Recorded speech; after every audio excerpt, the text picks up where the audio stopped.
propose que nous lancions l'enregistrement et que nous démarrions ce nouveau webinaire, Lean dans les fonctions, et on est sur la DSI qui a attiré moins de monde que les fonctions précédentes, c'est amusant. Pourtant, l'enjeu est majeur, là aussi, dans les fonctions. Je pense que c'est exactement le problème dont on va discuter, en fait. Oui, c'est peut-être même assez révélateur du problème. Oui. Toutes les entreprises sont en train de devenir des entreprises digitales, qu'on le veuille ou pas, Oui. numériques, qu'on le Oui. veuille ou pas, oui. mais que le gap entre les managers et l'IT reste énorme. Oui. Donc, nous allons parler de la DSI, de l'IT dans l'entreprise. Est-ce que mon application veut bien tourner? Oui. Vous connaissez peut-être ou pas notre formule de webinaire telle que nous le pratiquons depuis quelques mois maintenant. Donc, nous abordons une fonction dans l'entreprise et nous l'abordons par les points de pivot, les points de changement d'avis, si vous voulez, les points où nous devons changer de façon de faire avec le Lean. Et le premier point de pivot qu'on vous propose, alors ça va peut-être pour certains d'entre vous vous paraître, bah oui, c'est évident, mais c'est pas si évident que ça. L'IT, c'est le business, c'est pas autre chose, c'est pas une DSI rattachée à la fonction finance quelque part dans son coin qui fait tourner des ERP. L'IT est indispensable dans l'entreprise aujourd'hui, c'est ce que Michael vient de dire.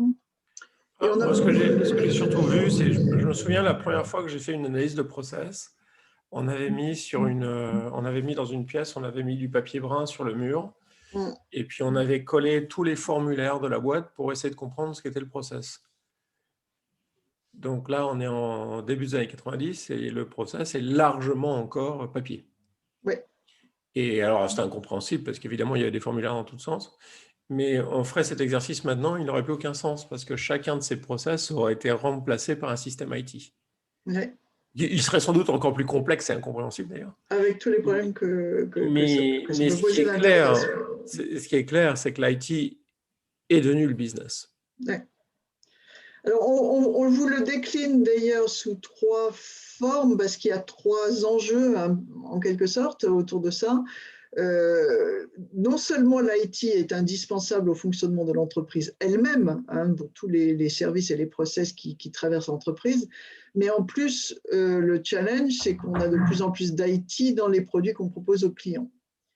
Et donc, il y a une vraie dimension de proposition de produits IT désormais, où l'entreprise va devoir se bagarrer et va devoir vivre trade-off, je ne sais pas si vous avez en tête le terme, mais c'est comment on va devoir faire fonctionner à la fois de l'agile pour faire des produits agiles, comme on en trouve dans le marché ailleurs. Donc une DSI va devoir devenir agile, ce qui n'est pas évident parce qu'une DSI cherche constamment la stabilité et des standards, parce que c'est beaucoup plus facile à maintenir et c'est beaucoup plus facile à superviser. Donc, il faut voir aussi que la complexité est réelle. Absolument. Donc, des standards. Le fait que le DSI est en train de, par réflexe, essayer de réduire la complexité sans arrêt est totalement compréhensible. Ouais. Donc, vous avez ce premier challenge-là. Le deuxième challenge, c'est ce que tu viens de dire, Michael, c'est que les systèmes sont sur tous nos process transversaux. Ils les sous-tendent, ils sont plus ou moins interconnectés, interfacés, mais il n'y a plus une étape du process maintenant qui ne passe pas par un outil informatique. Et le troisième enjeu qu'on va avoir sur le sujet, c'est la data, puisque on est tous en train de se doter de data scientist et de parler de big data. Encore faut-il savoir comment utiliser la data. Et ça, ces enjeux-là sont majeurs, mais en plus se greffe là-dessus une autre complexité, c'est que dans l'entreprise, le management en général ne comprend pas l'IT, même si ça s'améliore, et l'IT ne comprend pas toujours le business. Surtout, l'IT refuse absolument de s'intéresser au business. Allez, on va y aller. Non, l'IT dit toujours, écoutez, donnez-moi un cahier des charges et donnez-moi une roadmap et je vous code ce que vous voulez. Et alors que tout le problème du business, c'est que quand c'est des vrais problèmes de business, à nouveau, on est en plein dans de l'ambiguïté, on ne sait pas. Et donc, il faut s'y intéresser pour voir quelles sont les options. Alors, donc, on a d'un côté, enfin, on a vraiment un mur d'incompréhension entre les deux. Et je pense que les deux sont aussi partie prenante sur cette incompréhension. C'est clair. Et c'est très lié à la complexité aussi, puisque comme il y a une complexité de l'IT, le management se dit bah, c'est le problème de l'IT. Et donc, l'IT étant complètement immergé dans la complexité de ses outils, se dit bon, bah, je ne vais pas en plus gérer le business. Oui, oui, il y a une vraie barrière à Mais l'entrée des deux côtés, c'est des sûr. deux côtés, absolument. Alors, pour nous suivre un peu, servir un peu de fil rouge dans notre discussion de ce soir, on a mis en exergue donc c'est un peu ces trois débats ou ces trois enjeux. On va beaucoup parler produits, produits IT, hein, services rendus par l'IT, mais on parlera aussi architecture et data, et vous retrouverez ces petits visuels sur nos points de pivot de ce soir. Alors, premier point de pivot sur les produits, si j'arrive à faire avancer la bête, c'est que on a traditionnellement dans l'IT ou dans la DSI fonctionné jusqu'à présent avec des maîtres d'ouvrage, des cahiers de spécifications, et plus on en multipliait les couches et les strates, plus on s'éloignait de l'utilisateur, qu'il soit un client externe ou un utilisateur interne. Et donc, le point de pivot que nous propose le Lean, et qui a été renchéri par le livre de Gothelf sur le Lean UX, c'est de remplacer effectivement les cahiers de spec, les maîtres d'ouvrage et les maîtres d'œuvre par vraiment des personas d'utilisateurs pour qu'on comprenne ce qu'ils cherchent à faire. Alors, c'est très intéressant parce qu'il y a une très vieille histoire dans l'IT. Moi, je suis plus ou moins proche de l'IT depuis les années 90.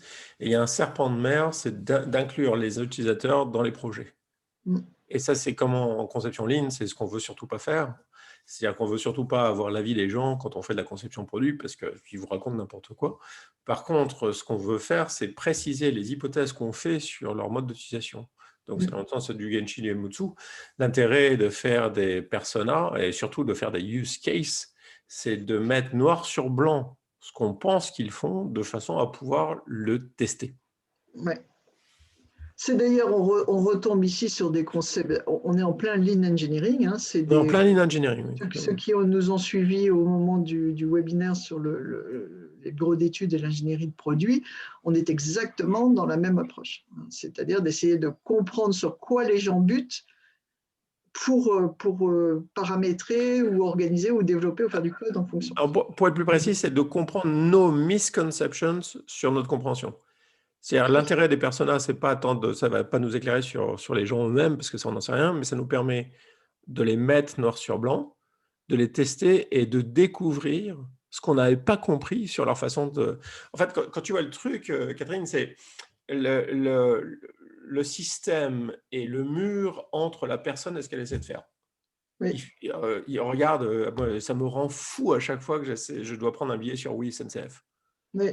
Ils me mettent mon avis là-dessus, faire des dons de charité, prendre une assurance. Enfin, je veux dire, ils me mettent toutes les barrières qu'ils peuvent imaginer entre juste le fait que je veux acheter un billet pour que je veux vous faire un clic et acheter un billet. A à B. Donc, le système est l'endroit et le mur qui est entre l'utilisateur et ce qu'il essaye de faire. Et on essaie de tracer un pointillé pour essayer de comprendre. Et puis, à partir de ça, comprendre que l'utilisateur, lui fait des rapprochements. Lui, vous voit que la distance la plus courte entre deux points, c'est la ligne droite. Et qu'il ne comprend pas pourquoi le système lui fait faire plein d'autres trucs. En fait, le système lui fait faire plein de trucs pour des raisons internes de cohérence du système et parce qu'il y a plein d'intervenants qui veulent tous des trucs, qui veulent lui faire plein de trucs. Donc, le système veut m'amener quelque part où je n'ai pas du tout envie de m'amener. Oui, SNCF me rend fou, mais ma banque est extrêmement sécurisée. Du coup, elle m'impose d'avoir un système de digicode pour pouvoir m'inscrire, ce qui fait que je l'ai en face sur mon bureau, je ne peux pas rentrer sur mes comptes ailleurs qu'à mon bureau. Donc, eux, ils ont des raisons de le faire. C'est sans doute beaucoup plus sécurisé que les autres banques. Par contre, moi, je veux juste une ligne droite rentrer sur mon compte. D'où les use cases pour essayer de revenir justement à ce qu'on cherche à faire, c'est-à-dire aller de A à B et pas se faire embêter par un certain nombre de routes parallèles ou de détours, de tours et de détours. Alors, vous connaissez nos webinaires. Associés au point de pivot, on vous propose des petits exercices pratiques. On a repris le modèle de persona de Lean UX ici, et c'est vraiment intéressant de se poser la question de est-ce qu'on a des personas pour chaque use case qu'on est en train de regarder, et ensuite de se dire est-ce qu'on est clair sur le problème, tiens, je vois que j'ai laissé un S, sur le ou les problèmes que l'usager essaie de résoudre, ou le plaisir d'ailleurs qu'il cherche à obtenir, l'émotion qu'il cherche à se créer, et quels sont les choix de techno, le make or buy, etc., qu'on va pouvoir faire pour y répondre. Tu veux commander? Je pense que c'est parti en IT, alors beaucoup plus encore qu'en production. Le make or buy, les choix de techno et le make or buy est très, très lié et très compliqué, puisque la vraie question du make or buy, c'est est-ce qu'on le développe en interne ou est-ce qu'on fait appel à un prestat. Ouais. Il y a l'explosion d'AWS en ce moment avec tout ce qui est serverless qui change complètement la donne du make or buy. Et le fait que le prestataire, lui, enfin l'informaticien, c'est comme un ingénieur, il est marié à la technologie qu'il connaissait quand il avait 20 ans. Donc les choix de prestataires impliquent des choix de techno. Donc on a ici un pavé. La spécificité de l'IT, c'est qu'en ingénierie, les solutions potentielles sont en fait étroites. Elles sont connues et plus ou moins maîtrisées, mais on n'a pas un choix infini.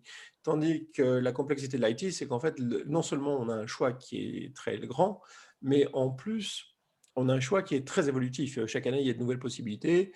Et on a des problèmes, donc en IT, du côté de la DSI, on a des problèmes de heritage legacy qui sont vraiment très difficiles à gérer.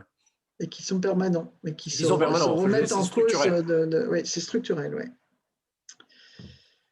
Alors, point de pivot suivant, toujours sur les produits, on reste sur les produits. Vous vous souvenez ce petit visuel là dont on vous avait parlé. Et là, on a extrait ce document d'une présentation, on vous mettra la référence à la fin. C'est une présentation qu'avait fait Pierre Masseille, qui est le VP Information System de Toyota Motor Europe. Et clairement, le point de pivot numéro 2 est très, très lean. C'est le point de lean, on livre à l'heure, on livre à l'heure promise. C'est le tracking de la delivery en continu.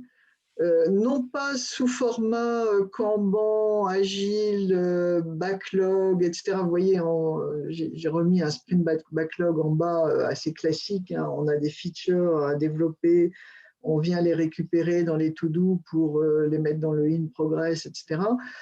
Là, c'est un peu à la main du développeur. Il veut le backlog. La même façon que l'IT refuse de s'intéresser au business, c'est le truc que les agilistes refusent de façon militante de comprendre sur le lean. C'est qu'on gère des événements et pas du travail. Ouais. Donc, les agilistes sont obsédés par leur notion de sprint, qui correspond dans leur tête à des unités de travail. Et ils gèrent des unités de travail, souvent en backlog, qu'ils prennent en fonction de la charge qu'ils ont et des disponibilités qu'ils ont. Oui. Donc, quand ils voient un planning, tout de suite, ils imaginent du waterfall, ce qui n'est pas le cas.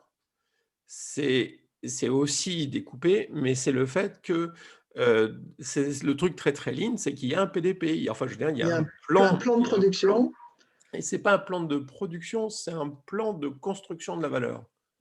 C'est-à-dire qu'on a besoin d'avoir tel bout de feature et tel autre bout de feature pour créer un événement d'intégration entre les deux, par exemple, ou la constitution d'une fonctionnalité qui marche, etc.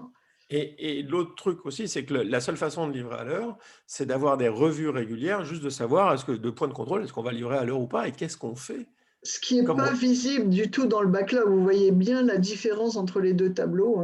Il y a un tableau où on a, alors je ne sais pas si vous le voyez très bien, mais en colonne, ce sont des livrables précis qu'on a programmés avec des valeurs attendues d'ailleurs.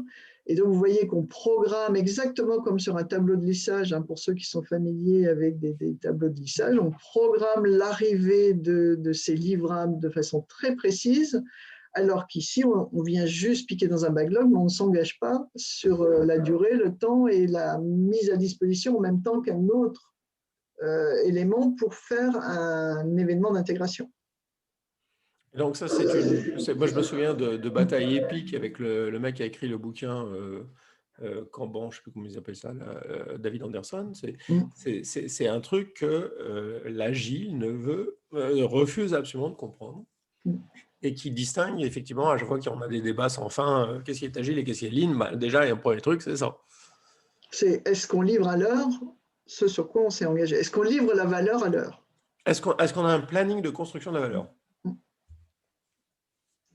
Donc, l'exercice pratique qui est derrière, c'est un exercice qui est très précis et très challenging, puisque, en gros, il faut regarder au moins une fois par semaine avec tous les acteurs clés le plan de livrable, la charge capacité, est-ce qu'on sait faire? Est-ce qu'on a la ressource pour le faire? Le flux. Et les plans B, c'est-à-dire si on n'a pas la ressource pour le faire, qu'est-ce qu'on fait là tout de suite pour livrer à l'heure? Comment on sauve le livrable, littéralement? Comment on sauve le camion? Comment on sauve le camion?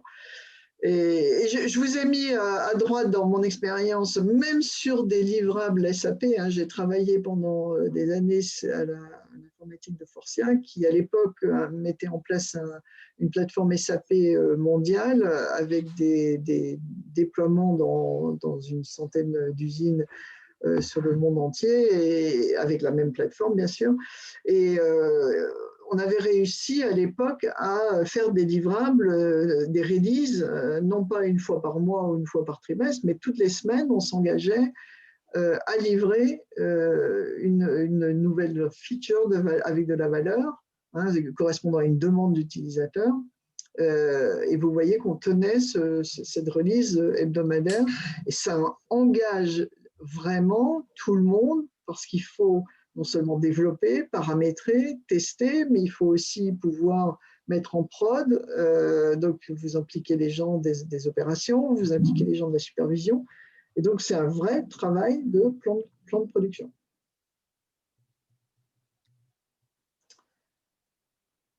On est dans le continuous delivery, le DevOps, hein, c'est ces domaines-là, mais au sens lean avec un plan de prod.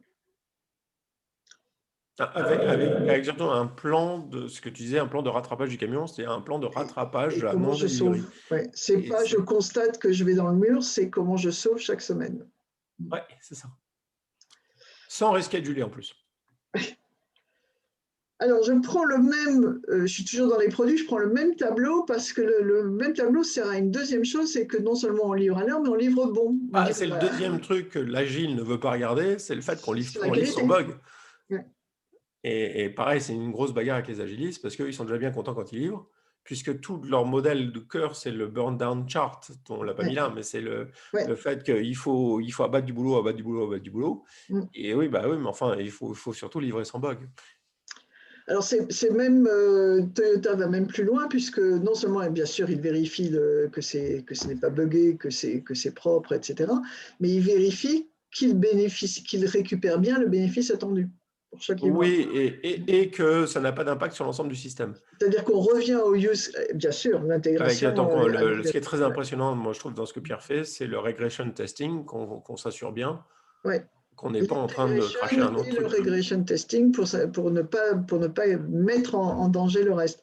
Et à chaque fois, on vérifie le use case. On revient à ce use case qu'on avait prévu. Est-ce qu'on est bien en train de livrer comment j'achète un ticket de train de A à B, pour aller de A à B? Donc, à l'heure est bon.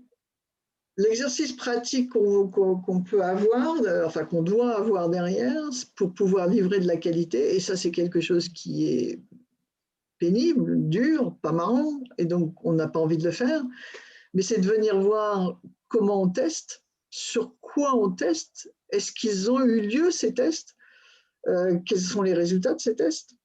J'ai mis une image de Théodo qui a fait plusieurs articles dans Planet Lean sur des sujets similaires.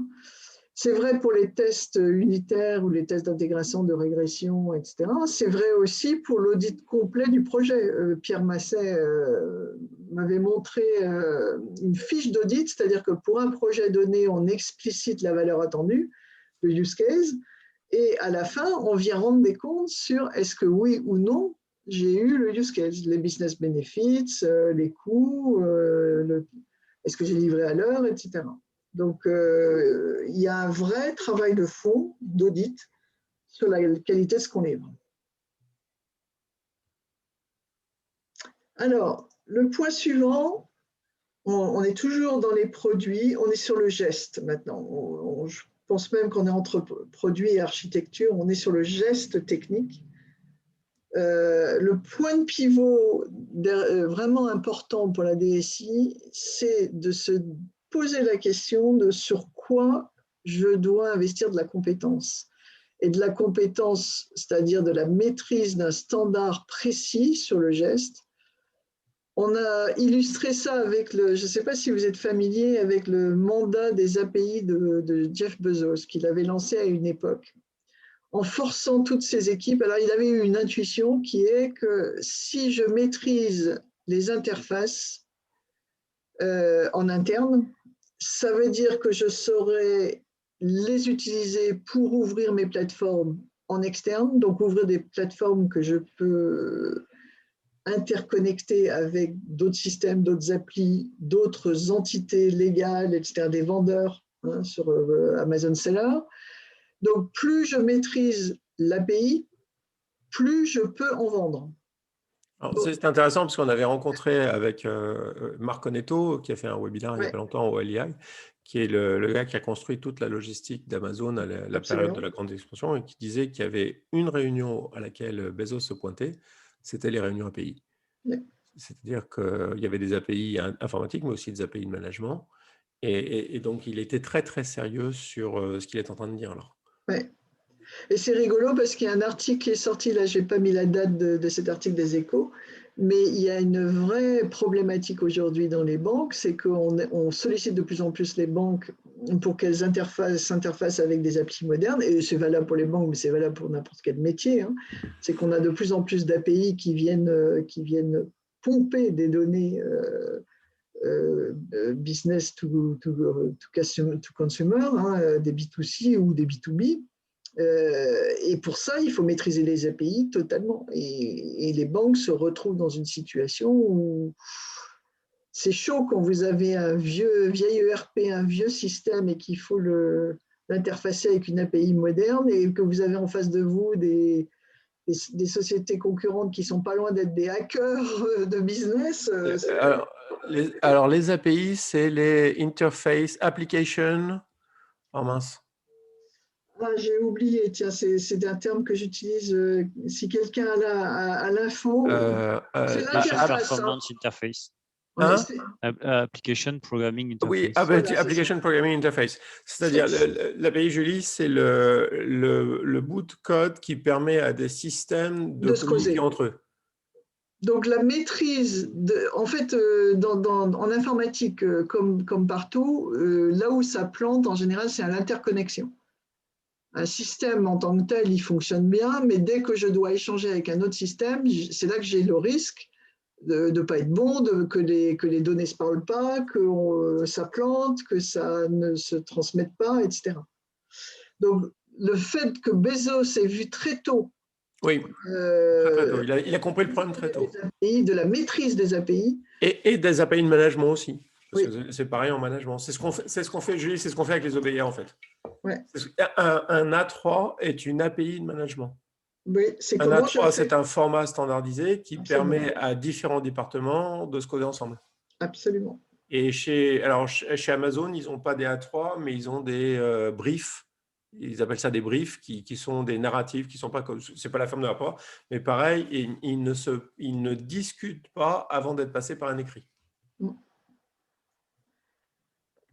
Et donc, du coup, l'exercice qu'on peut vous proposer, c'est de se dire, mais c'est compliqué. Qu'est-ce qui, chez moi, relève d'une compétence standardisée ?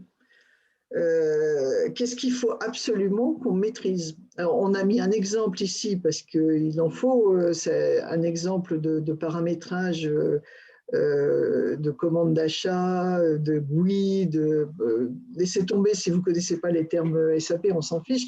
Ce qui est clair, c'est qu'une grosse partie de l'activité d'une DSI aujourd'hui, c'est de paramétrer des systèmes, hein, soit des systèmes internes, soit des systèmes… Ça, je pense que c'est un point fondamental qu'on n'a pas assez mis en exergue. Il y a un changement en informatique. L'informatique, telle qu'on l'imagine, c'est des knowledge workers, c'est-à-dire des gens qui codent. Mais des knowledge workers sont des gens qui ont une créativité, qui doivent écrire du truc, etc., qui prennent des décisions en fait assez fortes. Mais de plus en plus, on a des knowledge, on a des… C'est pas des knowledge workers, c'est des opérateurs, c'est des paramétreurs. Oui. De plus en plus, on a des systèmes qui sont existants, oui. Et on revient à quelque chose qui est comme de l'opérateur, parce qu'il faut mettre les bonnes réponses dans les bonnes cases. Sauf que ce n'est pas du tout standardisé. Alors, ça l'est, mais c'est tellement complexe que le temps qu'on maîtrise le geste et qu'on trouve le standard et qu'on l'adapte à son entreprise, etc. Donc, c'est un vrai challenge de se poser la question sur quoi je dois faire porter ma liste, enfin, quelle est ma liste des compétences que je dois développer, et ces compétences que je dois développer, qui doit les avoir, comment j'organise un dojo, si vous êtes familier avec le terme de dojo, hein, c'est comment je forme les gens dessus. Toutes mes expériences d'usine, c'est que le plus grand frein au flux tiré, c'est que les gens ont peur du SAP ou du ERP, quel qu'il soit le ERP. Ouais. Généralement, dans l'usine, il y a un gars qui est le SAP Pilot, jockey, enfin qui sait tout faire, et tout passe par lui. Et en plus, il bilouille le truc de façon, on n'a aucune idée de ce qu'il fait. Donc, c'est exactement ça, le savoir-faire standardisé. C'est de la même façon qu'en production, il y a le savoir-faire standardisé. Le paramétrage du SAP, il faut que ce soit un standardisé de façon à ce qu'on puisse manier le truc. Donc, en fait, généralement, il y a le SAP qui est là et personne n'ose y toucher. Et il fait ce qu'il veut.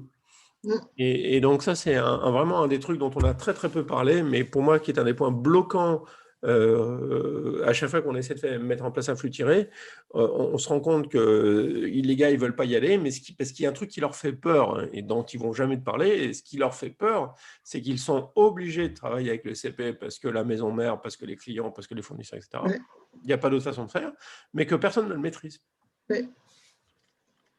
C'est effrayant de voir dans les grandes entreprises le très faible nombre de gens qui maîtrisent le contenu de ce qui se passe dans un ERP.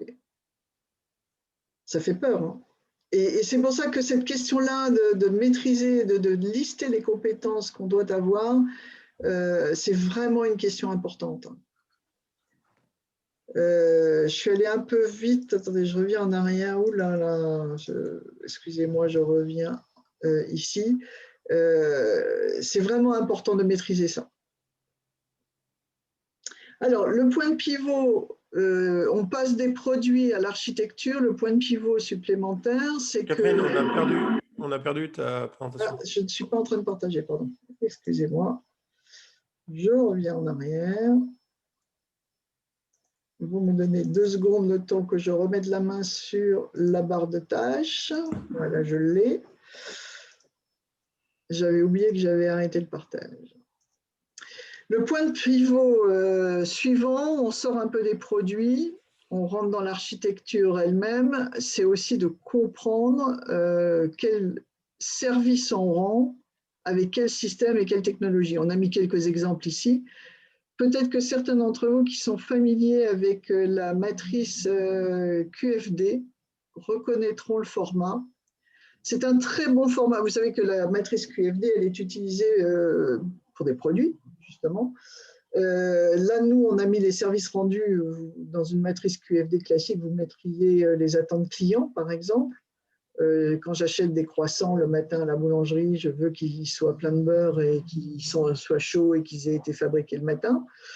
Et en colonne, vous mettez les technologies, systèmes, fonctionnalités, etc., que vous avez mis en œuvre, le four, la farine, le boulanger tôt le matin, pour arriver à rendre le service rendu, à donner le service rendu au niveau de qualité attendu.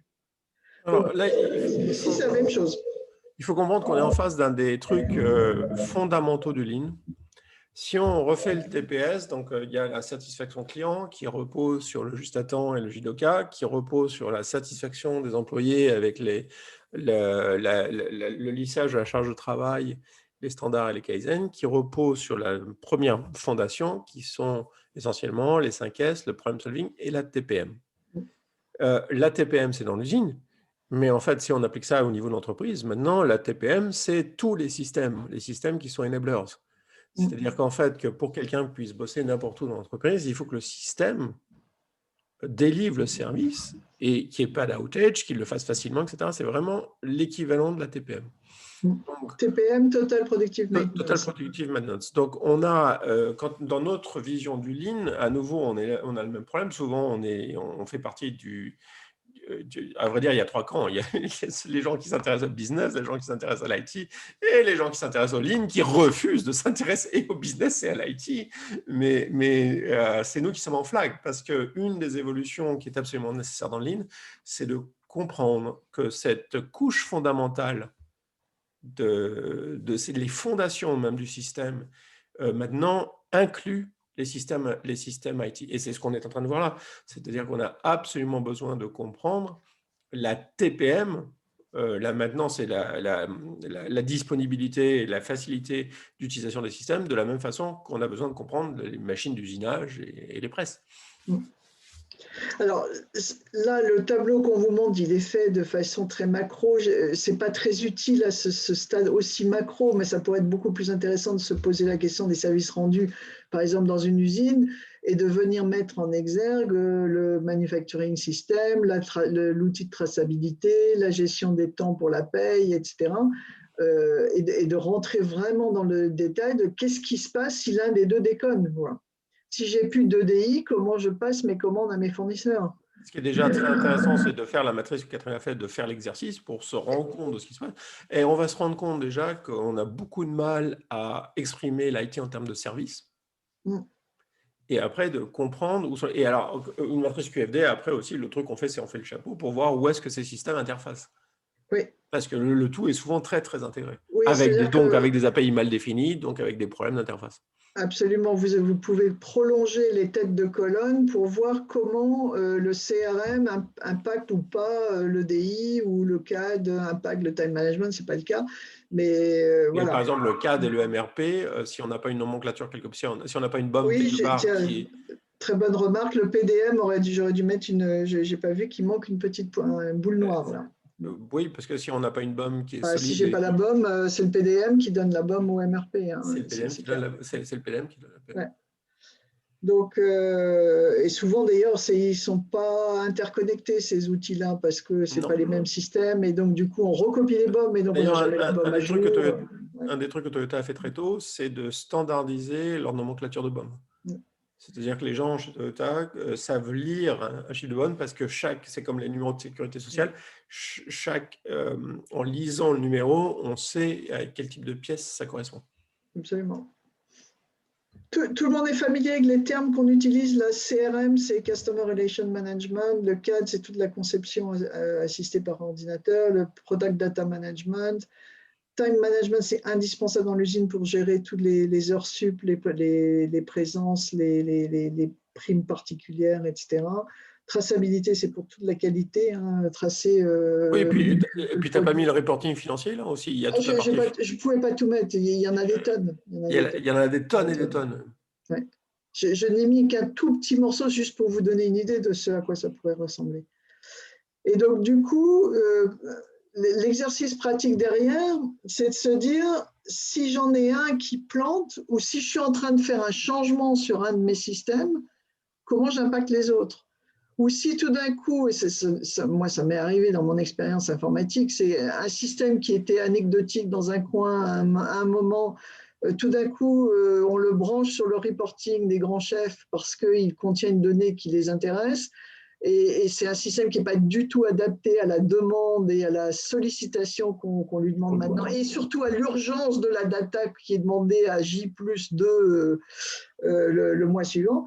On peut planter littéralement tout un pan de l'entreprise parce qu'on n'a pas du tout anticipé sur la nouvelle utilisation du système. Donc c'est un travail fondamental que de penser aussi, c'est un peu le côté hélicoptère du Lean, hein, c'est un coup je suis sur le détail des livrables et de la valeur et de l'audit de test, un coup je reprends du recul et je regarde l'architecture. Oui, et puis de plus en plus, on l'a pas mis, mais de plus en plus, il y a aussi les problèmes de par où les hackers vont entrer. Enfin, je veux dire, les systèmes sont vulnérables de d'autres façons. Donc, il y a les pannes système, il y a les variations de demande, mais il y a aussi les vulnérabilités en termes de sécurité. D'ailleurs, pardon, je l'ai pas rajouté ici, mais on aurait pu rajouter dans les attentes maintenant un IT qui soit green, parce que c'est un vrai enjeu. C'est un vrai enjeu. Et un IT qui soit green et un IT qui sécurise les données des utilisateurs. Ouais. C'est-à-dire qu'il y a la cyber security et le green IT. Le green, tout à fait. Ouais. Bon, on ne pouvait pas tout mettre sur le tableau. L'idée, c'était de vous montrer l'exercice. C'est vraiment utile et c'est vraiment intéressant. Mais là aussi, je vous recommanderais de le faire sur des points précis de persona ou de use case, hein, pas sur toute la boîte. Le pivot suivant est associé à ça, c'est que tous ces systèmes-là, attention, on ne les change pas de façon dramatique. C'est pour ça que la release mensuelle, annuelle, biannuelle fait toujours peur parce on batch énormément de changements à la fois, donc on crée beaucoup d'impact sur les utilisateurs et beaucoup de risques sur l'interconnexion avec les autres systèmes. Et donc, ce n'est pas une bonne idée. Là encore, on va revenir au petit lot. Peut-être tu veux expliquer, Michael, la stratégie Lean et le framework du change que vous exposez. Surtout, l'idée ici, c'est qu'une architecture d'entreprise, c'est un cube. Donc, nous, on a vu la surface du cube qui est de l'état actuel, mais généralement, maintenant, à nouveau, on fait l'intégration entre le business et l'intégration et les systèmes, entre les business et l'IT. Et donc, on a une stratégie business, on a une North Star, c'est-à-dire des dimensions d'amélioration. Et il faut faire évidemment évoluer notre architecture système en fonction de ces North Stars. Donc, soit on fait des révolutions et on sait qu'il y a eu des boîtes entières plantées par ce genre de truc, soit on fait des évolutions progressives qu'on essaie de piloter. Donc, le format qu'on a là, c'est par département organisationnel, mais ça s'applique au système, c'est système par système, c'est de comprendre qu'est-ce qu'il fait, c'est quoi le challenge sur ce système, c'est quoi l'indicateur de performance de service sur ce système, de lister les changements précédents qu'on a fait, de clarifier le changement courant, de lister les problèmes toujours non réglés sur les changements précédents et de savoir quel est le prochain changement qu'on va faire. Donc, on pilote notre architecture d'entreprise parce que sur chacun de ces systèmes, on a un plan de progrès qui nous permet de savoir où on va et puis de regarder les interfaces entre les différents systèmes. Absolument. Posez-nous des questions hein, s'il y a des choses qui ne sont pas claires. Sinon, nous, on avance. Et de toute façon, on aura un temps d'échange à la fin. Oui, n'hésitez pas, on est tellement nombreux. Alors, l'exercice pratique qui est derrière, c'est exactement ce que vient de vous exposer Michael, hein, c'est se poser la question de sur quel point on fait évoluer le système, sans oublier de regarder la dette technique ou les bugs qu'on n'a pas résolus sur les précédents changements. Et à chaque fois qu'on va bouger, se poser, tiens, c'est bizarre, on revient encore à cette histoire de capacité-demande, hein, c'est charge-capacité, c'est se poser la question de savoir si on a les ressources, déjà comprendre les ressources nécessaires et puis de voir si on est capable de les allouer à chaque fois qu'on va toucher quelque chose sur le CRM, le CAD, le PDM, etc. À la fois en maintenance et en évolution. Alors là, généralement, c'est la cata totale. Ouais. Parce qu'on se rend compte qu'on est totalement sous-dimensionné. Ou qu'on a un expert et demi sur un énorme système. Et par rapport à la tout tourne autour de cette personne. Ouais. C'est-à-dire qu'en usine, on ne peut pas être sous-dimensionné. On peut, mais c'est tout très casse-gueule. Alors, bien sûr que les usines ont les mêmes problèmes, bien sûr qu'il y a des processus spécifiques où quand le mercredi, on sort une pièce parce que la dame qui s'occupe de ses enfants n'est pas là pour faire la seule opération qu'elle sait faire, mais en usine, ça se voit. En IT, ça se voit absolument pas. Donc, si on ne s'occupe pas vraiment très très fort de sans arrêt vérifier où est-ce qu'on en est sur la charge capacité, on ne verra rien. Donc, du coup, ça veut dire qu'en plus, le travail cherche son propre niveau, la nature a horreur du vide. Donc, là où il y a de la ressource, ils vont bosser, hein, puisqu'on est à puits infini, on creuse un puits dans le sable. Donc, si on n'est pas sans arrêt en train de faire cet exercice et de vérifier qu'on a bien les ressources au bon endroit, Ouais. on a des méchantes surprises. Et à nouveau, il faut comprendre, on est dans le cœur de l'IN, on est dans le cœur du juste à temps. En ce moment, il y a tout un débat sur est-ce que le juste à temps avec les supply chains on s'attendait à ce que les supply chains craquent au moment du confinement. Ça a pris un an, mais elles sont en train de craquer. Là, c'est en train de craquer de toutes parts. Les usines automobiles sont arrêtées parce qu'il n'y a plus de composants électroniques, etc., etc. Sauf Toyota. Et donc, les gens, il y a des débats sur les réseaux sociaux sur le fait qu'il serait temps d'arrêter le penser lean et de penser juste à temps. Qu'est-ce qu'on va faire d'autre? On va avoir des stocks de tout partout, mais qui n'ont absolument rien compris. Est-ce que c'est la pensée juste à temps? La pensée juste à temps, c'est exactement ce qu'on vous montre sur ce tableau. C'est d'être sans arrêt en train de vérifier qu'on a sécurisé les ressources pour pouvoir, on revient sur le tableau précédent, livrer. Donc, en fait, dans la vision de l'IT, il faut voir que les outils qu'on vous présente, ils s'emboîtent tous. On a une vision de livraison qui passe par une vision d'architecture, qui passe par une gestion de la charge-capacité, des ressources qu'il y a pour pouvoir tenir le truc. Et on tombe à nouveau sur ce qu'on vous a exposé tout à l'heure, c'est quels sont les gestes techniques qu'il faut qu'on maîtrise pour pouvoir justement avoir les bonnes ressources aux bons endroits. Donc tout est lié, tout est toujours lié.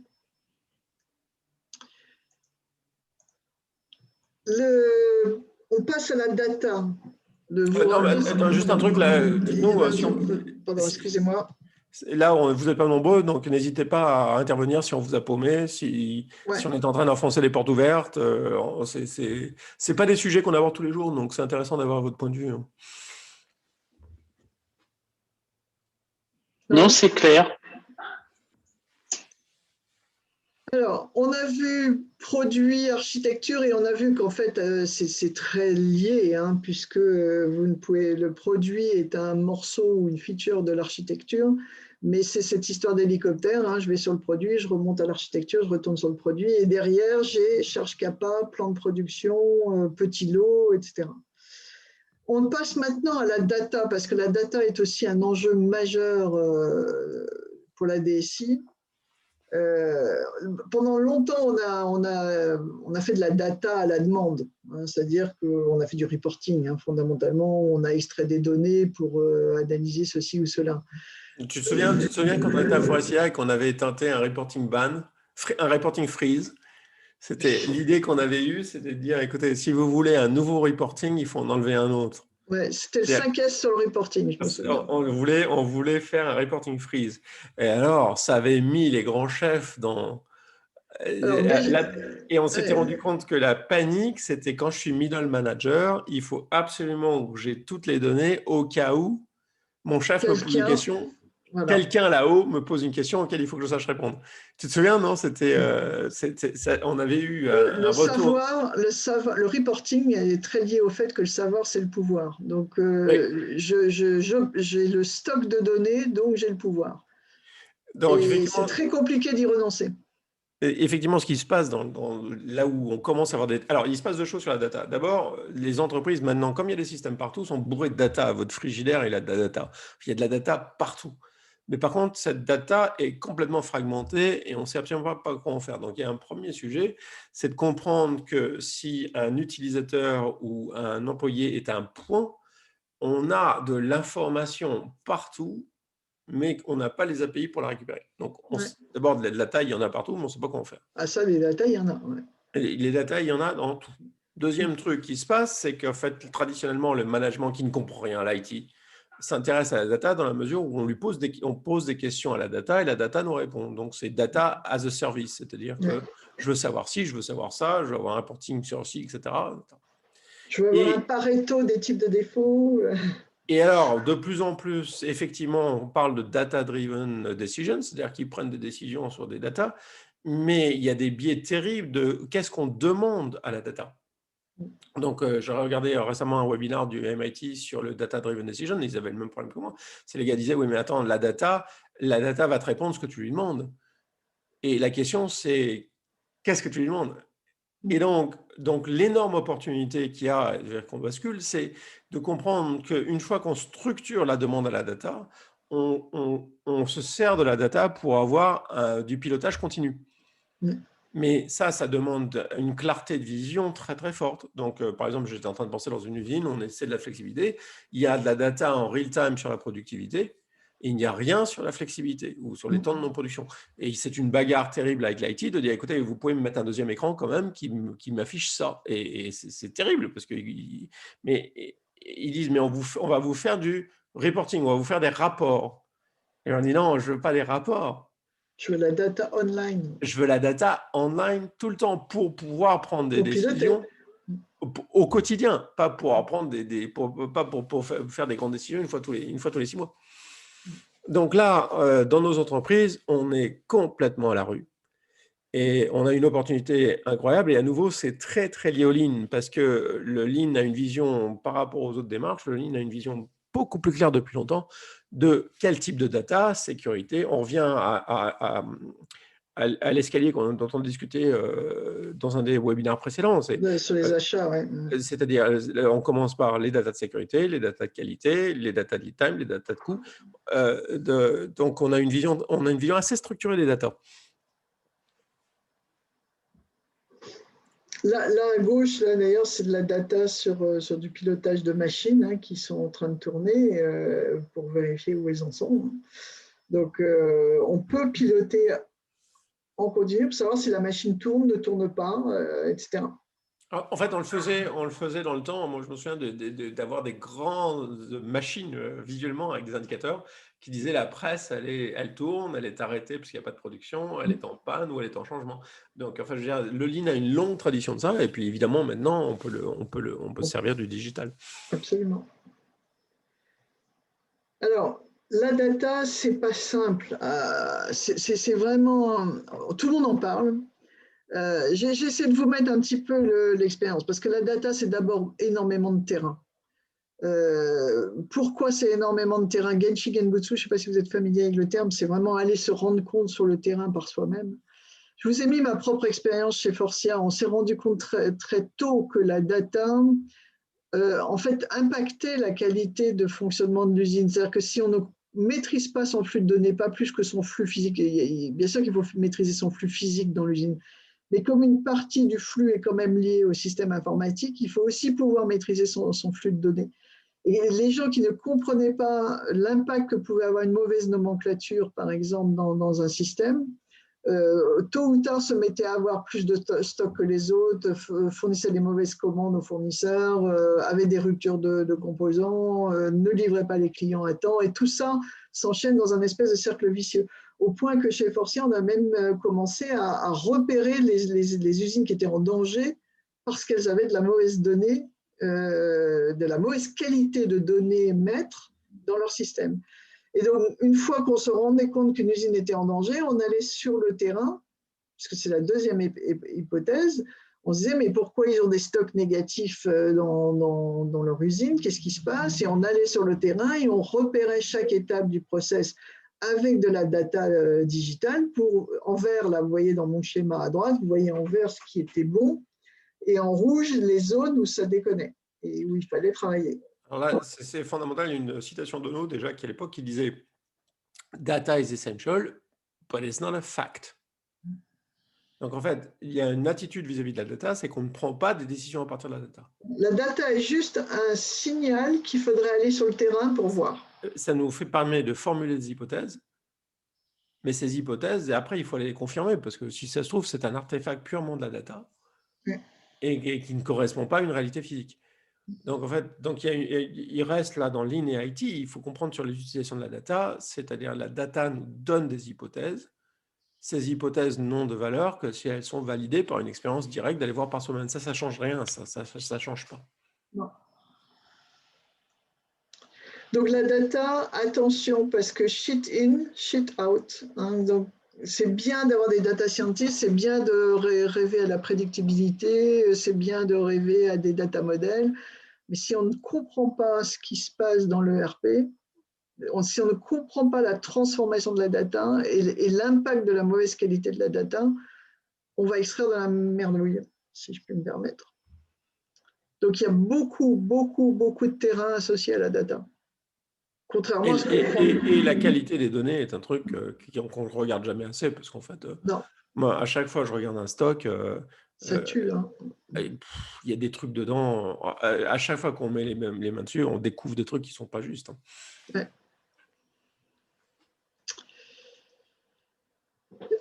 Pour conclure, avant échange, on espère que vous avez plein de questions et de challenges et de sollicitations et que vous n'êtes pas d'accord et qu'on va pouvoir discuter avec vous tout à l'heure. On a repris là les 3 éléments qu'on a donnés plus haut. Et cette difficulté qu'on a, que finalement on ne se cause pas face à la complexité de l'IT. Les managers ne pichent pas les outils et disent bon bah ça c'est l'IT qui s'en occupe, et l'IT immergé dans la complexité des systèmes ne s'intéresse pas aux détails du business. Et on devrait mettre une 3e bulle, les gens qui font du lean ne s'intéressent ni à l'un ni à l'autre. Oui, parce que les gens qui font du lean ne sont pas plus intéressés à l'IT que les autres. Hein. Ou au business. Et au business, ils le perdent de vue très vite aussi. Oui.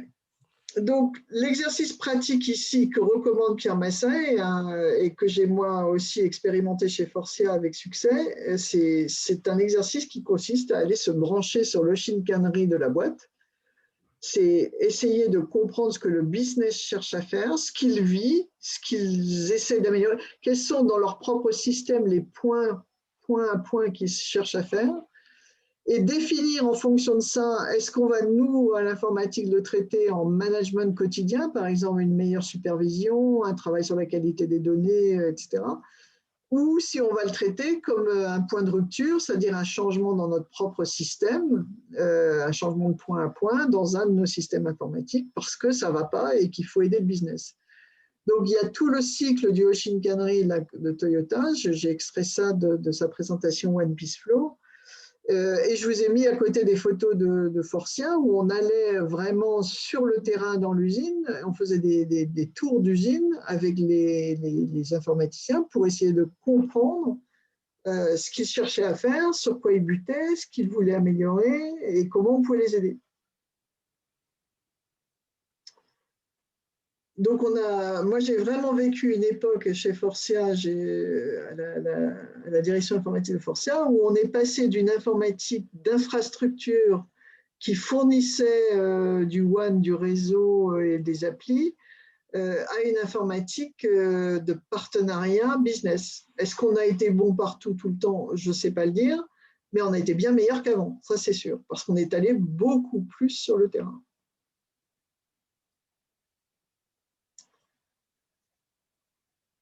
On vous a listé ici quelques bouquins qui sont intéressants à lire ou à relire. Vous en avez un qui n'est plus disponible aujourd'hui qu'en e-book, hein, La pratique du lean managérial en IT. Vous y trouverez des exemples illustratifs très intéressants sur le support, sur le développement, sur le code, etc. Lean UX, on en a parlé. Hein. Phoenix Project, ça c'est tout ce qui est DevOps, si ça vous intéresse. Le framework change dans la stratégie Lean. Bien évidemment, on a mis Lean Startup. On ne vous en a pas parlé de Lean Startup et des MVP. C'est pas qu'on les ignore, c'est pas qu'on les méprise. Hein. Dans tout ce qui est fabrication de produits, les minimum viable products sont des choses très intéressantes. Mais ce n'est pas l'objet numéro 1 Lean Startup de la DSI. Donc, c'est pour ça qu'on n'a pas énormément insisté. Et on vous recommande en revanche de voir sur la chaîne YouTube de l'ILF. D'ailleurs, dans une seconde, je vais vous copier le lien sur le chat. Cette intervention de Pierre Massey de Toyota Motor Europe sur le One Piece Flow en informatique, et c'est vraiment intéressant. Elle est très, très, très bon talk. Ouais. Très, très bien. Donc, discutons. Est-ce que vous avez des questions? Et pendant peut-être que Mickaël répond à la première question, je vois Julie qui parle. Je vais chercher le lien sur le truc de Pierre Massey. Oui, bien sûr, je suis d'accord. Enfin, je pense surtout que tout le monde est en train de se faire dépasser dans tous les sens. Hein, je veux dire, ça c'est sûr. Mais enfin, depuis le début, c'est la différence entre le value stream mapping et le MIFA. Le MIFA nécessite une maîtrise des flux d'informations pour faire tourner l'usine. Tous les trucs de process, non. Donc là, on est dans des trucs où il y en a partout. Et effectivement, clairement, les gens ne savent pas ce qu'ils font. Bon, qu'est-ce que vous en pensez?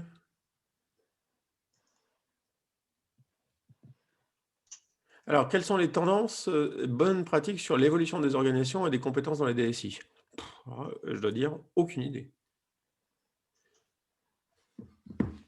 Qu'est-ce que vous pensez de ce qu'on vous a raconté là? Ça vous parle? Vous voyez des trucs similaires? Vous voyez des clés on enfonce des portes ouvertes? Racontez-nous un peu.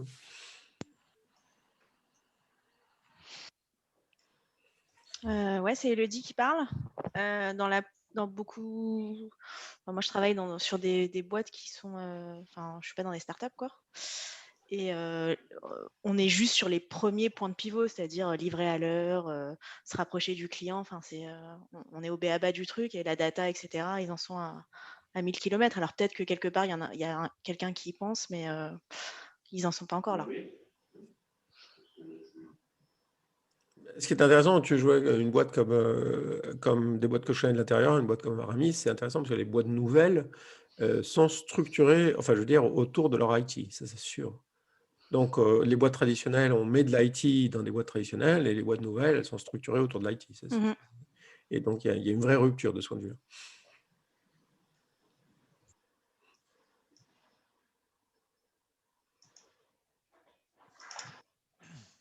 Excusez-moi, j'ai mis un peu de temps à... Je n'avais pas le bon lien. Je suis en train Brice, de... vas-y, je comprends pas ta question.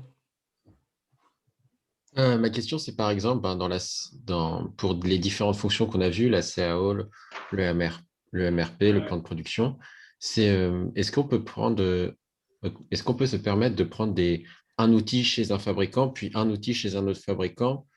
Par exemple, pour la CAO, il y a toute la suite Autodesk, Oui, bien sûr. Oui. mais qui ne fait pas les mêmes fonctions. Mais est-ce que dans mon entreprise, je peux penser à prendre un élément d'Autodesk et pour une autre fonction, prendre un élément d'un fabricant concurrent, par exemple? Bah, tu n'as pas tellement le choix parce que souvent, par rapport à ce que tu essaies de faire, les fabricants... Enfin, c'est un éternel débat. C'est ce qu'il faut voir ce que les fabricants essaient de faire. Par exemple, SAP essaie de te convaincre qu'ils ont tout chez eux et que deuxièmement, que chez eux ne se marient pas avec le reste. Évidemment qu'ils essaient de te convaincre de ça. Donc, en fait, la question que tu poses, c'est une question de maîtrise des API. Oui. Donc, une question de savoir-faire est-ce que les systèmes interne. s'interconnectent facilement? Parce qu'il faudrait que j'ai un expert dans chaque domaine après. C'est l'inconvénient, oui. Mais s'il y a des intérêts à avoir un système différent sur une fonction. Toi, tu as quel rôle dans l'entreprise? Dessinateur. Mais par exemple, suivant les points qui peuvent être travaillés dans l'entreprise, ça peut être un logiciel peut être beaucoup plus adapté qu'un autre.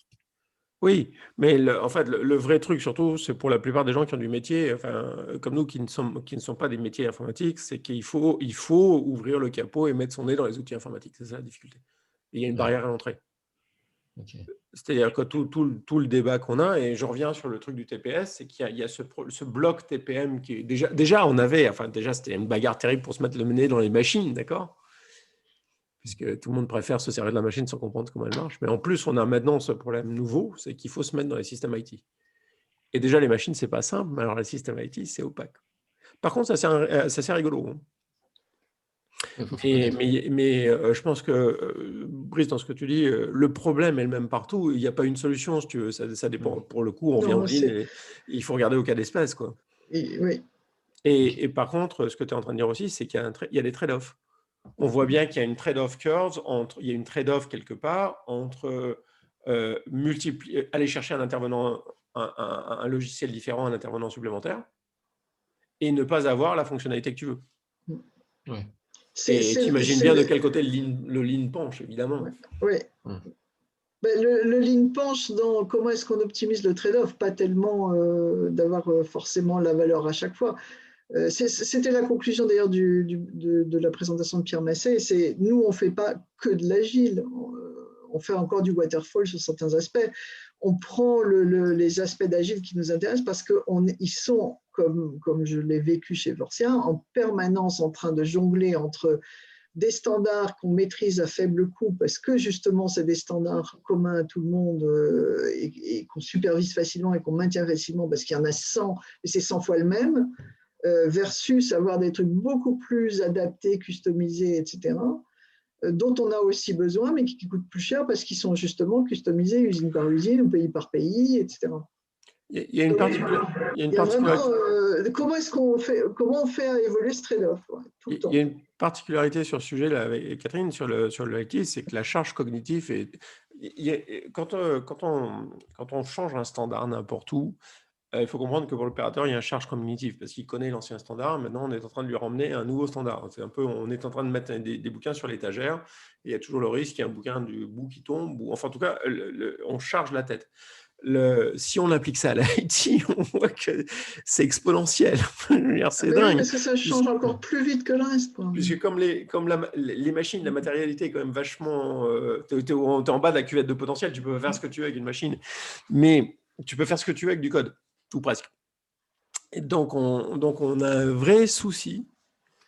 Et donc, le lean va toujours basculer dans le sens d'un grand conservatisme par rapport à la question que tu posais, Brice, c'est-à-dire qu'on va aller regarder vraiment d'abord, est-ce qu'on a vraiment besoin d'une fonction sortie de quelque chose de nouveau, parce que tant qu'on sait le faire avec ce qu'on a, on va se débrouiller, hein, parce que sinon, parce que le coût marginal d'ajouter un système de plus est bien plus important pour eux, parce que tu revois la matrice QFD, tu n'es pas en train de juste ajuster un système de plus, tu es en train d'ajouter tous les branchements avec les autres systèmes. Ça a du sens, tu vois ce que je veux dire? Là, je comprends. C'est vraiment compliqué. Il faut vraiment… la complexité IT, elle a un impact sur la consommation de réseau, elle a un impact sur la cybersécurité, elle a un impact sur la formation des utilisateurs, elle a un impact sur le coût du support, etc. Donc plus c'est complexe, et c'était le problème de Forcia qu'on avait, c'est pour ça qu'on est passé sous SAP, c'est qu'on avait une hétérogénéité de système qui nous coûtait cher à maintenir. Alors évidemment, pour le user individuel, c'est vachement difficile à comprendre, parce que le user individuel, lui, il a une idée très claire du système qui l'arrange le mieux. Et on revient dans tous les problèmes des grosses boîtes, c'est qu'il y a des choix à faire qui dépassent complètement l'user individuel. Alors, qui peut devenir absurde aussi, d'ailleurs, parce que du coup, au SAP, on peut, ça se trouve, du coup, si on le fait pas à des compromis intelligents, on va se retrouver à faire un compromis qui n'arrange personne. Qui va être mauvais, oui, lose-lose pour tout le monde. Mais le problème que la DSI a de plus en plus, c'est qu'il y a un hiatus de plus en plus fort entre ce que l'utilisateur, quand il est chez lui, peut trouver comme application sympa dans le cloud, très vite customisable, très vite praticable et ergonomique, et qui change tout le temps et qui s'améliore tout le temps, avec ce qu'il rencontre dans sa propre boîte, parce qu'il y a les limites en cybersécurité, en contrôle des profils, en standardisation, etc., qu'il faut qu'on n'ait pas customisé aussi vite et aussi bien. Donc de plus en plus, on voit l'écart se faire entre ce que je trouve comme informatique à l'extérieur de ma boîte et ce que je trouve en tant qu'utilisateur à l'intérieur de ma boîte. Et ça, la DSI doit s'en inquiéter tout le temps. Et puis de plus en plus, on a maintenant des AWS et Google qui vous proposent des solutions clés en main et qui vous disent on va de plus en plus vers les boîtes noires. C'est-à-dire en disant filez-nous le truc, vous n'avez plus besoin de savoir, vous inquiétez pas, ça va marcher. Mais on sait à terme, les conséquences des boîtes noires sont toujours les mêmes. Hein. C'est qu'à un moment donné… quand vous perdez la maîtrise, vous ne savez plus comment ça marche. Et le jour où on vous explique que le tarif a doublé, le tarif a doublé. Vous ne savez pas le faire. De toute façon. Le jour où vous voulez faire un changement de business, on vous explique que vous ne pouvez pas le faire parce que le truc le fait pas. Ouais. Donc, vraiment, la maîtrise technique, c'est comme dans le Lean, a toujours cette obsession de la maîtrise du geste en informatique. La maîtrise du geste et de la data, ça doit rester l'obsession. C'est très conservateur. Pourquoi c'est conservateur, la maîtrise du geste et de l'obsession? Parce que ça appelle justement à se concentrer sur une suite de systèmes qu'on connaît bien et à pas ici. Non, la tendance lourde est de faire ça, mais le Lean nous enseigne de chercher justement la valeur ailleurs, parce que si on fait ça, si on ne reste que sur des systèmes connus, il nous arrive ce qui est en train d'arriver aux banques avec les fintech. C'est-à-dire qu'on est sur des vieux systèmes connus qui tournent depuis des années, qui sont d'énormes bousins, qui sont très sécurisés. Puis tout d'un coup, il y a quelqu'un qui arrive et qui dit « Ah non, moi, la banque, je vous la fais sur Internet, c'est facile, regardez comme c'est joli. » Et on perd des parts de marché vis-à-vis de ces gens-là. Donc, on n'a pas le droit de ne pas évoluer. C'est surtout le point qu'on disait sur le changement point par point. Ce qui se passe, c'est quand les gens ne s'intéressent pas à ce qui se passe dedans, quand ils ont un besoin stratégique de changer, et donc ils décident que sans s'y intéresser, ils vont basculer complètement d'un système à l'autre. C'est comme ça qu'on passe du système A qui marchait bien dans son coin à SAP, le monstre. Et on a les vrais désastres. Hein. On a des vrais désastres. Il y a des boîtes entières qui ont été plantées par ce genre de changement. Donc, la vraie leçon du Lean, c'est d'être, lent mais continu dans l'adoption. Continuellement, absolument. De regarder continuellement le marché. Il faut s'y intéresser et tester des trucs et d'essayer, et d'avoir des trucs qui ne marchent pas. Et donc, on revient sur cette vision d'architecture de l'entreprise, c'est-à-dire qu'on a vraiment à être clair sur les services qu'on veut, être clair sur les systèmes qu'on a. Mais le vrai enjeu de ce qu'on est en train de dire, c'est comment sur chaque système que j'ai un next step. Un Kaizen, quoi. Ouais. Okay. Alors, est-ce que c'est plus facile dans les nouvelles boîtes? Non, tôt ou tard, ils vont avoir le même problème. Ils vont eux aussi avoir leur legacy. Et plus ils vont croître, plus ils vont buter dessus. Il me semblait, pardon Catherine, il me semblait tout à l'heure que, Michael, peut-être que j'ai mal compris, tu disais que c'était plus facile pour les nouvelles boîtes plus techno type Aramis Auto, parce qu'ils sont nés dedans en fait. Et c'était plus facile d'être né avec l'IT plutôt que d'essayer de rajouter. Bien sûr. Il y a des boîtes déjà en Bien place. sûr. Ça dépend de ce tu appelles plus facile, parce que Aramis Auto, on est en plein dedans. Aramis Auto, ils en comprennent plus l'importance. Mais maintenant, on est 20 ans après la naissance, ou à peu près après la naissance de la boîte, et on est en plein dedans là. On est le nez dedans, et reprendre l'IT, c'est aussi cauchemardesque qu'ailleurs. Bien sûr. Parce qu'en fait, c'est ce que je disais, Catherine, c'est-à-dire que ce qui est intéressant, c'est la rapidité à laquelle le legacy se fait. Ouais. Donc, le concept de Lean, c'est toujours pareil. C'est que quand tu regardes un changement, tu te poses la question de legacy héritage. Est-ce que c'est un truc qu'il faut absolument changer, ou est-ce qu'on est en train de toucher à un truc qu'il fallait surtout pas changer? Ouais. Si l'intérêt de faire du changement point par point, c'est que cette question, tu te la poses en continu. Tu ne te la poses pas sur des moments de bascule. À force de te poser la question en continu, tu développes un sentiment de truc où, bon, c'est pas top, mais on vit avec pour le business. Et de trucs où là, il faut vraiment qu'on fasse quelque chose parce qu'on a besoin de changer. Donc, c'est un truc qui on revient sur le Gemba et la jugeote. C'est les problèmes de point de jugement. Et le jugement, enfin, tu sais ce qu'on dit, c'est que le bon jugement, ça vient d'expérience. Et l'expérience, ça vient du mauvais jugement. Donc, si on revient sur ce changement et si on revient sur du Lean, regardez le nombre d'opportunités d'apprentissage qu'on a. Si on fait des grosses bascules tous les 4 ans, ça veut dire qu'on a une opportunité d'apprentissage tous les 4 ans. Et en plus, comme elle se passe mal, on ne sait pas très bien ce qu'on y apprend ou pas. Si on est en train de change tellement de choses à la fois qu'on ne comprend pas. Quoi. Si on est en train de mener des changements délibérés qui se passent bien ou mal, on est en train de démultiplier nos opportunités d'apprentissage et au final, on comprend quand même vachement mieux ce qui se passe. Donc, en Aramis, c'est ce qu'on a commencé à faire. Et on se rend compte de toutes les conneries qu'on fait, hein, c'est pas ça. Mais par contre, au final, se développe une meilleure compréhension de comment les systèmes fonctionnent. Alors, on a une question sur la communication avec les logiciels fournisseurs. Évidemment que ça fait partie des enjeux d'architecture, d'API, de compétences de gestes techniques, etc. C'est vrai pour les communications avec les fournisseurs comme avec les clients d'ailleurs. Tu te plaignais tout à l'heure, Catherine, de Amazon qui s'occupe vraiment très très bien de ses clients. Les gens sur les plateformes, c'est pas terrible. Hein. C'est l'enfer. Hein. Ouais. On peut être très bon avec ses clients et être mauvais avec ses fournisseurs. Ou moins bon en tout cas. Donc c'est bien sûr un enjeu majeur. Moi j'ai énormément travaillé chez Forcia. On s'occupait beaucoup de la communication et du lissage en fait des approvisionnements. Donc on a énormément travaillé sur les systèmes pour les fournisseurs. Enfin, je crois que le fond du truc auquel on tourne, c'est l'histoire, c'est le business. L'IT maintenant, c'est le business. Donc, tant qu'on délègue tout ça à une fonction IT qui nous, avec un budget, on dit bon voilà, avec ce budget, faites ce que vous voulez. Et on ne comprend pas sur quoi ils le mettent, on ne comprend pas ce qu'ils font et on ne comprend pas les impacts business.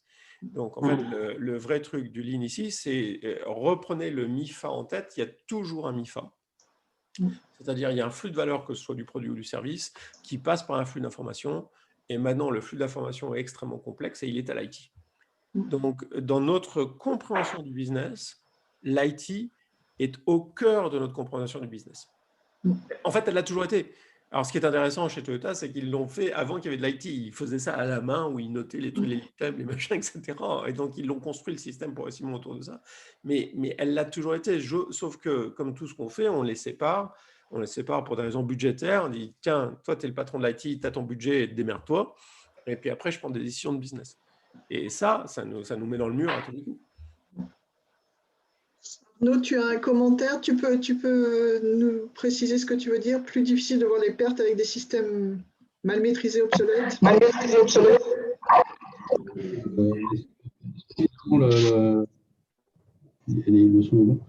On t'entend très mal. Est-ce que c'est mieux? Oui, vas-y. Est-ce qu'une des difficultés aussi, c'est pas de faire voir les pertes avec des systèmes qui sont mal maîtrisés, obsolètes, parce que comme ça bouge très vite, qu'il faut se structurer, c'est peut-être plus difficile si on n'est pas convaincu, de faire embarquer des ressources sur ces architectures. Oui, bien sûr, mais je pense que la barrière, elle est mentale. Hein.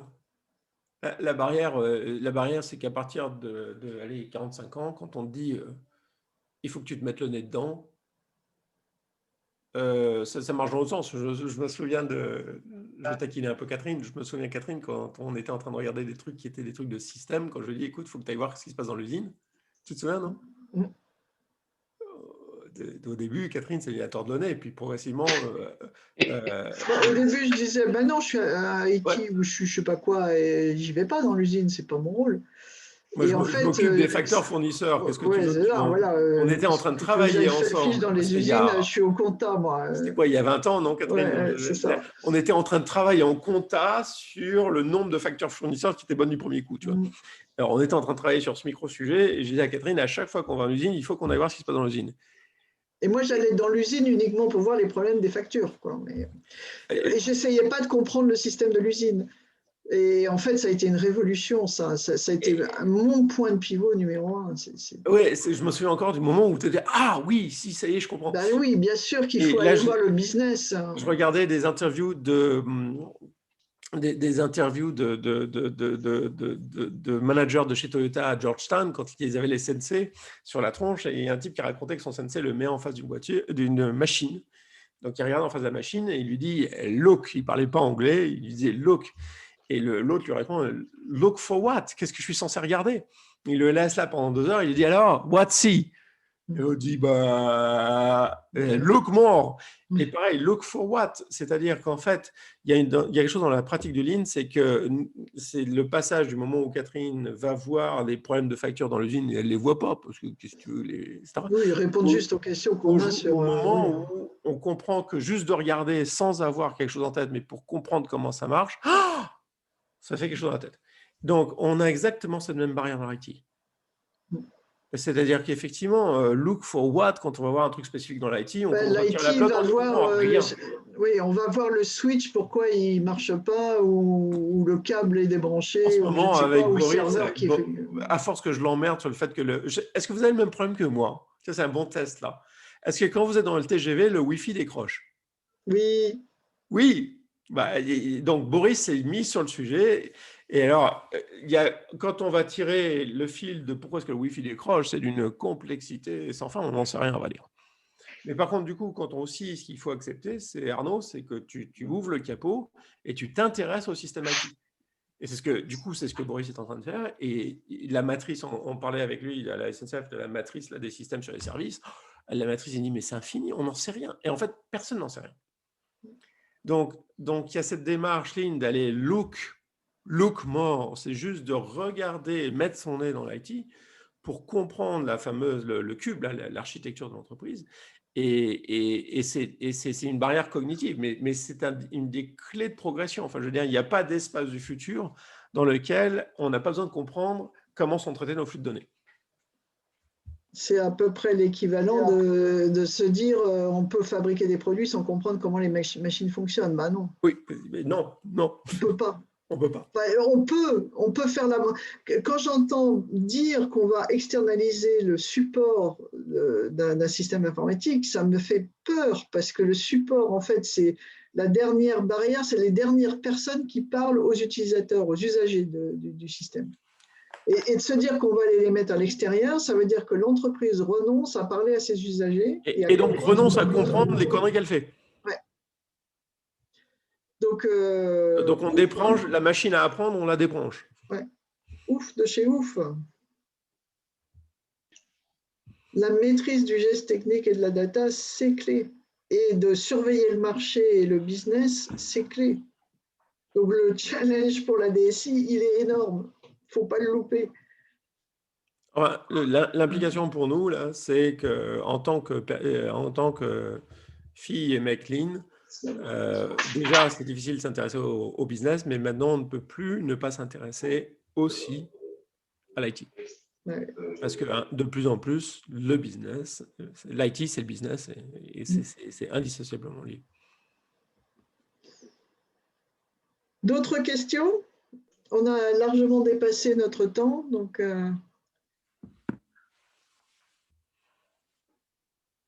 si vous n'avez pas d'autres questions, de toute façon, vous savez… Julie, j'ai l'impression que ça t'a explosé la tête, c'est ça? Elle va le relire tranquillement. Il va falloir que je me… Tu t'y attendais pas?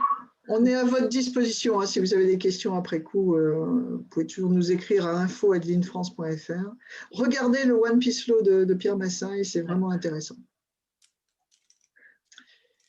Et si vous n'avez pas d'autres questions, on vous souhaite une très bonne soirée et on vous dit à la prochaine fois. Le prochain webinaire Lean dans les fonctions, c'est sur la finance. Alors là, ça va être très, très intéressant aussi.